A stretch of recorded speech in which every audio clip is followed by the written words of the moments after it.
The Hard Lesson of Love. My name is Thomas, and this is the story of how I learned the hard way that love doesn't always mean appreciation. Sometimes, the person you give your heart to takes you for granted, until it's too late. Lucy and I met in our early 20s. Back then, we were inseparable, the kind of couple people looked at and thought, those two are meant to be together. Our love felt effortless. Late night drives, deep conversations, and a world that felt like it belonged only to us. Getting married seemed like the natural next step, as if we were exactly where we were meant to be. We had big dreams. Traveling, building a life together, maybe even starting a family someday. And for a while, everything was good, really good. But life has a way of creeping in, doesn't it? I worked hard, pouring everything I had into building my business from the ground up. Long hours, sacrifices, but no matter how busy I got, Lucy was always my priority. I made time for her, planned little surprises, and set up date nights, even if it was just sitting together after a long day. I wanted her to know she mattered. At first, she did. She was proud of me, always cheering me on, always supportive. But then, little by little, things changed. At first, it was subtle. She mentioned needing more time for herself, wanted to focus on her own life. I understood everyone needs space to grow, so I encouraged it. But soon, it wasn't about self-care or personal growth anymore. It became something else entirely. She started saying she needed to put herself first, not in a healthy way, but in a way that meant doing whatever she wanted without considering how it affected our marriage. She stopped trying. Our plans no longer seemed to matter to her. She barely asked how my day went. Yet, somehow, she still expected me to treat her like the center of my world. It was as if she wanted all the benefits of being married, without actually being a wife. I told myself it was just a rough patch. Every marriage has ups and downs, right? So, I did what any good husband would do. I tried harder. I avoided fights whenever I could. If something upset me, I brought it up calmly, but if it led to an argument, I bit my tongue and let it go. I went out of my way to make her happy, buying little gifts, things I knew she liked. Flowers, perfume, that expensive handbag she had been eyeing for months. Anything to remind her that I cared. But it didn't matter. Nothing changed. She'd say thanks sometimes, but it felt hollow, no real excitement, no appreciation. Just a half-hearted smile before going back to scrolling on her phone. Then came the talk. I need space. I need to find myself. At first, I didn't question it.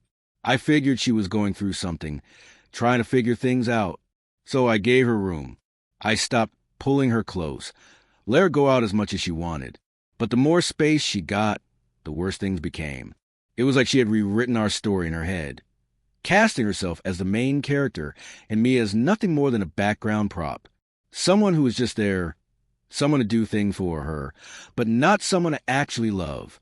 She started acting like she was settling for me, like she could have done better, like I was the one who was enough.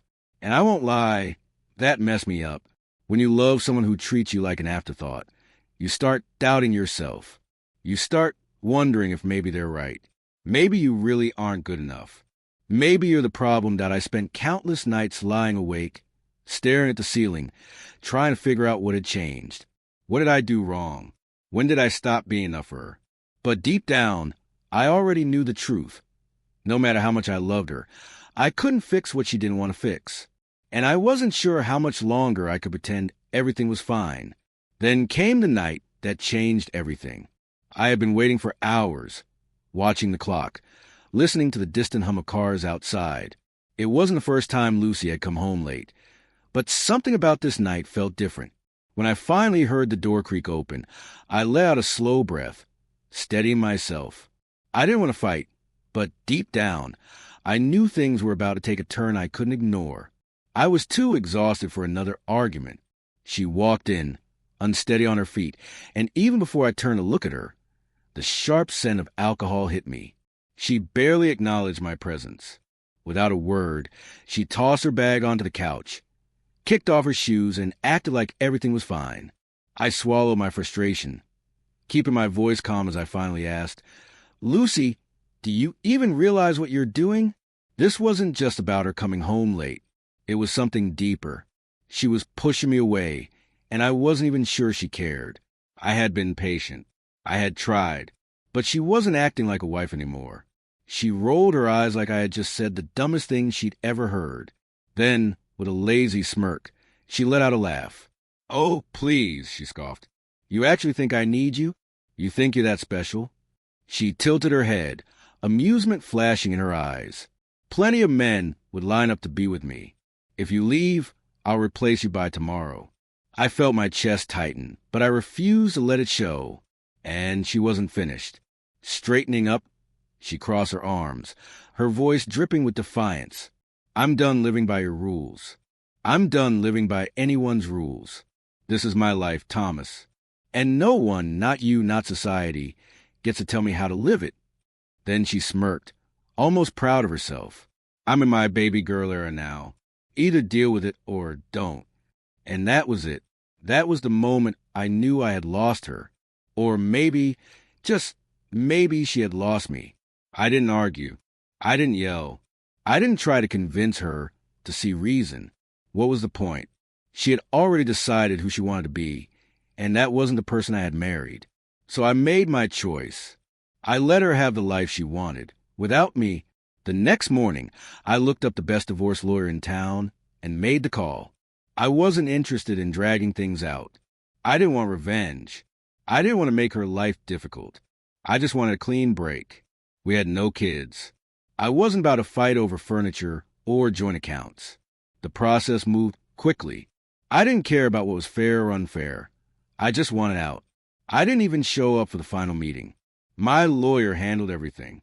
And when the papers were signed, I did exactly what I had been needing to do for a long time. I walked away. What I had promised myself, I did. I disappeared. No calls, no texts, no long emotional messages. I was just gone. At first, she didn't seem to care. If anything, she looked relieved, convinced that this was her fresh start, her chance to finally be free. I caught glimpses of it on social media. Photos of her out with friends, drinks in hand, captions about new beginnings and knowing your worth. She was living it up, acting like she had won something. And for a while, it really seemed like she had moved on without a second thought. She jumped back into the dating scene almost immediately, and there was no shortage of men eager to give her attention. But there was a problem. She wasn't the prize she thought she was. Oh, she got attention. Just not the kind she expected. The men chasing her weren't looking for commitment. They wanted fun, not a future. And the ones who actually did want something serious, they weren't the kind of men she wanted. I wasn't there to see it firsthand, but I heard things. She went through relationships like they were disposable, bouncing from one guy to the next, never finding anything that lasted. One by one, they all walked away. The constant stream of attention she had once thrived on started to feel hollow, meaningless. And slowly, that confidence she had flaunted for so long, it started to crack. For the first time, she was alone, not by choice, not for self-discovery, but because she had pushed away the only person who had actually loved her. How do I know? Well, we still had mutual friends. People still talked. And as for me, I wasn't looking back. After the divorce, I had a choice. I could have jumped into another relationship just to fill the void. I could have drowned myself in distractions, meaningless flings, temporary highs. But that wasn't me. That wasn't what I wanted. I had spent too long in a marriage where I felt invisible, where I was unseen. No, it was time to choose me. So I did. I poured myself into my business, using it as a way to rebuild. And for the first time in a long time, I felt free. I felt liberated. I threw myself into work, expanding my business beyond anything I had ever envisioned. It was no longer just a job. It became a symbol of my resilience, a testament to my abilities, and a reminder that my worth was never defined by being someone's husband. Over time, my dedication paid off. The business flourished in ways I hadn't anticipated. And with each milestone, I regained something I hadn't felt in years: control over my own life. At the same time, I made myself a priority. I focused on my health, physically, mentally, emotionally. The gym became more than just a place for exercise. It was a way to rebuild my strength from the inside out. I paid attention to my diet, improved my sleep, and took care of myself in ways I had neglected for far too long. Through it all, I came to accept a hard truth. Some people will never recognize the value of what they have, no matter how much you give. And I refuse to let loneliness trick me into running back to something broken or chasing meaningless connections just to fill a void. Instead, I learned to be alone without feeling lonely. I became comfortable in my own company, something I hadn't experienced in a long time. And as I focused on myself, I thrived. That, more than anything, was my greatest triumph. Years passed before I saw Lucy again. It happened on a regular afternoon while I was out running errands. As I turned a corner inside a department store, I saw her, standing just a few feet away. She clutched a shopping bag, her posture stiff, her eyes locking onto mine like she had just seen a ghost. For a moment, she looked unfamiliar. She still had the same polished exterior, but there was something different about her, something beneath the surface that hadn't been there before. Her gaze flickered over me, as if she were trying to reconcile the man standing in front of her with the one she used to know. She was the first to speak, her voice uncertain, hesitant.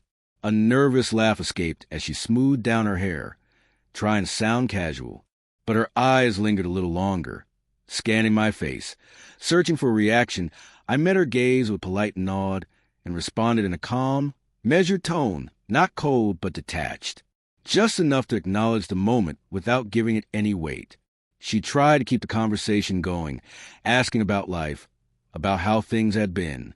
I answered simply, keeping it light and distant, offering only surface-level responses. There was no bitterness, no resentment, but there was also nothing for her to hold on to. Then came the pause, the hesitation. She suggested we catch up sometime. I nodded with a neutral expression, offering a vague response that neither encouraged nor rejected the idea, because I already knew some doors were meant to stay closed. A few days later, she reached out.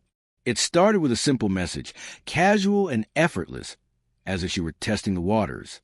A short note about how it was nice running into each other. For a moment, I hesitated. My fingers hovered over the keyboard, uncertainty creeping in. Against my better judgment, I replied. The conversation started slowly, light and impersonal, existing somewhere between nostalgia and polite detachment.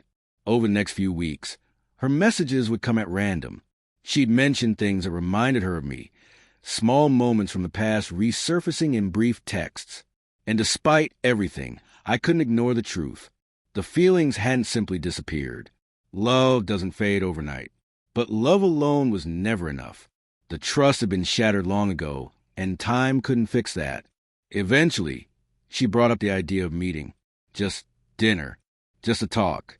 For a fleeting moment, I considered it. The thought of sitting across from her again, revisiting something familiar, lingered in my mind longer than I wanted to admit.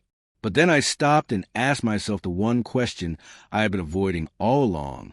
What was the point? Was I searching for an apology? An explanation? A chance to mend something that was beyond repair? No. Deep down, I already knew the truth. I didn't need closure from her. I needed to find it on my own. So I declined, not out of anger or resentment, but with quiet certainty. It wasn't a good idea, and I wasn't going to pretend otherwise. For a long time, I refused to acknowledge just how much damage she had done. Not just by leaving, but by the way she made me feel before she did. Like I wasn't enough. Like I was disposable. At first, I convinced myself I was fine.